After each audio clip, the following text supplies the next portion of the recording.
la France a peu de domaines d'excellence reconnus par le monde entier, mais c'est le cas du vin. Entre le début des années 90, où le vin s'est emparé de la culture américaine, et la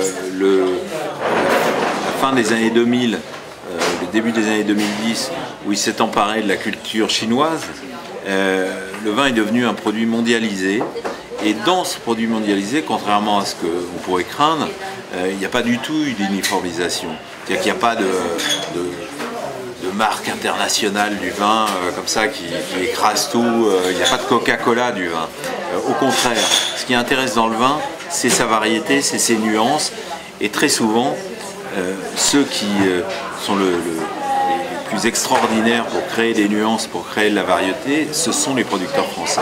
J'ai vu une révolution qualitative, une révolution de la production, mais j'ai pas vu une révolution de la distribution.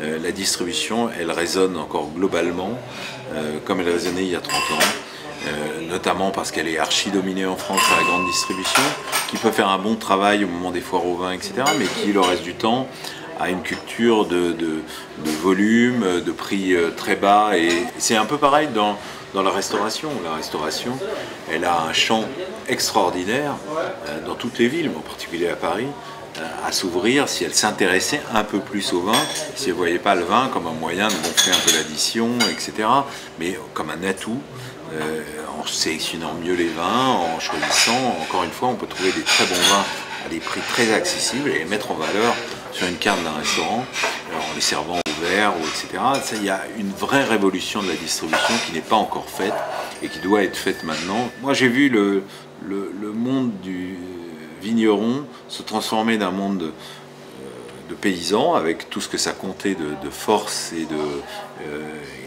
d'attachement à des terroirs, etc., à un monde de paysans entrepreneurs.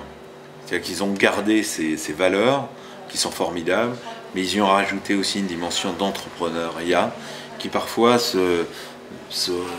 quand vous êtes dans un village de 3000 habitants, au fin fond des Corbières, je peux vous dire que des entrepreneurs, à part dans le vin, il n'y en a aucun.